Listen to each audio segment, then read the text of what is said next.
दोस्तों, अगर आप इंग्लिश वेब सीरीज देखना पसंद करते हैं तो आपने ब्रेकिंग बैड का नाम ज़रूर सुना होगा। इस अमेरिकन वेब सीरीज़ को आज भी काफ़ी पसंद किया जाता है और जिसने भी ये सीरीज़ देखी है वो इस सीरीज़ की तारीफ किए बिना नहीं रह पाता। इस वेब सीरीज़ में दिखाया गया था कि कैसे एक केमिस्ट्री प्रोफेसर एक नई इलीगल ड्रग बनाता है और धीरे धीरे इस ड्रग्स के धंधे में फंसता जाता है। ब्रेकिंग बैड का जिक्र करने का रीज़न है आज की वेब सीरीज़।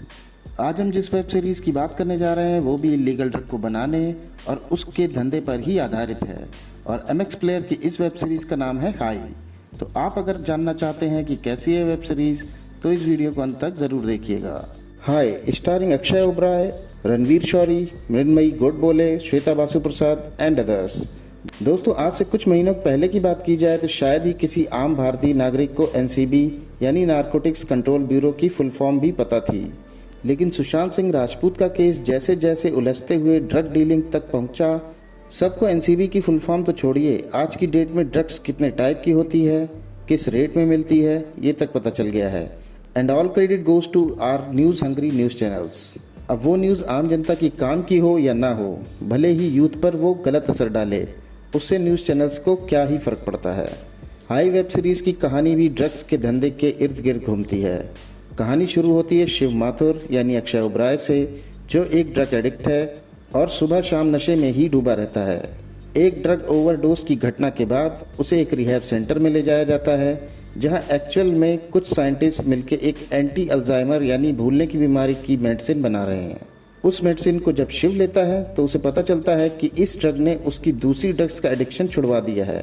अब वो उन डॉक्टर्स के साथ मिलकर इस ड्रग को बेचने का प्लान करता है और डॉक्टर्स भी एक मजबूरी के चलते उसका साथ देने के राजी हो जाते हैं। अब ड्रग्स के धंधे में इन सीधे साधे लोगों को क्या क्या पंगा लेना पड़ता है, इस वेब सीरीज़ की यही कहानी है। इंडियन पर्सपेक्टिव से देखा जाए तो वो लोग जिन्होंने ब्रेकिंग बैड नहीं देखी है उनके लिए कहानी नई है और एक्साइटिंग भी, क्योंकि ड्रग्स पर इतने बड़े लेवल पर कोई फिल्म या वेब सीरीज़ अभी तक इंडिया में नहीं बनी। पर जैसे ही आप इसका कंपैरिजन ब्रेकिंग बैड से करने लगोगे, आपको ये सीरीज़ का लेवल थोड़ा डाउन लगने लगेगा। छोटी मोटी गलतियों को अगर इग्नोर कर दें तो कहानी के एग्जीक्यूशन में कोई कमी नहीं है और डायरेक्टर ने यहाँ पूरी तरीके से ड्रग के बनने का प्रोसेस तक जस्टिफाई किया है। एक और ख़ास बात यहाँ ये भी दिखाने की कोशिश की गई है कि कैसे कुछ मेडिसिन कंपनीज अपने फ़ायदे के लिए हर्बल बेस्ड ड्रग्स को बैन करवा देती हैं, इलीगल डिक्लेयर करवा के। क्या आप जानते हैं कि मारिजुआना से भी रिसर्च में कैंसर जैसी बीमारियों का इलाज खोज लेने का दावा कई रिसर्च में किया जा चुका है, but marijuana is band in most of the countries. वैसे तो ये इशू कॉम्प्लेक्स है और कंट्रोवर्शियल भी, तो हम इससे दूर ही रहते हैं और सिर्फ वेब सीरीज़ की बात करते हैं।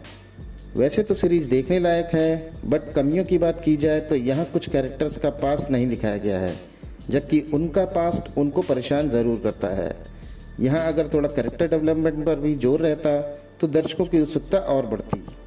अक्षय ओबराय, जो इससे पहले भी फ्लैश में एक ड्रग एडिक्ट ह्यूमन ट्रैफिकर कम किलर की भूमिका में दिखे थे, यहाँ एक ड्रग एडिक्ट की भूमिका में भी उन्होंने अच्छा काम किया है। देखा जाए तो अक्षय का करियर वैसे तो फिल्मों में नहीं चला, लेकिन ओटीटी में उन्होंने अपना दोबारा करियर रिवाइव कर लिया है।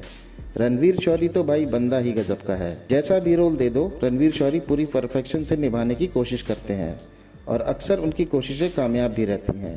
एक कॉन्ट्रैक्ट किलर के रोल में वो जमे हैं और उन्हें ऐसे रोल में देखना आपको आश्चर्यचकित करता है। श्वेता बासु प्रसाद भी उन एक्टर्स की श्रेणी में है जिनका करियर ओटीटी ने रिवाइव किया है। सीरियस मैन के बाद वो इस सीरीज़ में एक साइंटिस्ट की भूमिका में है, लेकिन उनकी एक्टिंग में दोहराव नज़र आता है। एक और एक्टर हैं जिनका नाम तो मुझे नहीं पता, बट सीरीज़ में उनका लुक रोडीज़ वाले रघु जैसा ज़रूर था। इस बंदे ने भी एक डॉन की भूमिका बढ़िया से निभाई है। निखिल राव के निर्देशन की यहाँ तारीफ करनी पड़ेगी, जिन्होंने इतनी कॉम्प्लिकेटेड कहानी को सरलता से दिखाया है। सीरीज़ का एंड दर्शकों के इसके अगले सीज़न के लिए उत्सुकता बढ़ाता है और बैकग्राउंड स्कोर भी बढ़िया है और बैकग्राउंड स्कोर कहानी को मजबूती देता है। तो कुल मिलाकर ये सीरीज़ आपको निराश नहीं करेगी और जब तक मिर्ज़ापुर का सीज़न 2 23 अक्टूबर को आता है तब तक आप इसको देख सकते हैं। और जैसा कि मैंने पहले भी कहा कि ये सीरीज़ है एमएक्स प्लेयर पर, तो इसको देखने के लिए आपको अलग से पैसे भी नहीं खर्चने पड़ेंगे। तो आपने अगर ये वेब सीरीज़ देखी तो आपको कैसी लगी मुझे कमेंट करके ज़रूर बताएं। साथ ही मेरा रिव्यू अच्छा लगा तो इसको लाइक करें, साथ ही अपने दोस्तों से शेयर करें। ऐसे ही अन्य कंटेंट के लिए चैनल को सब्सक्राइब करना ना भूलें। आज के लिए इतना ही। जय हिंद, वंदे मातरम।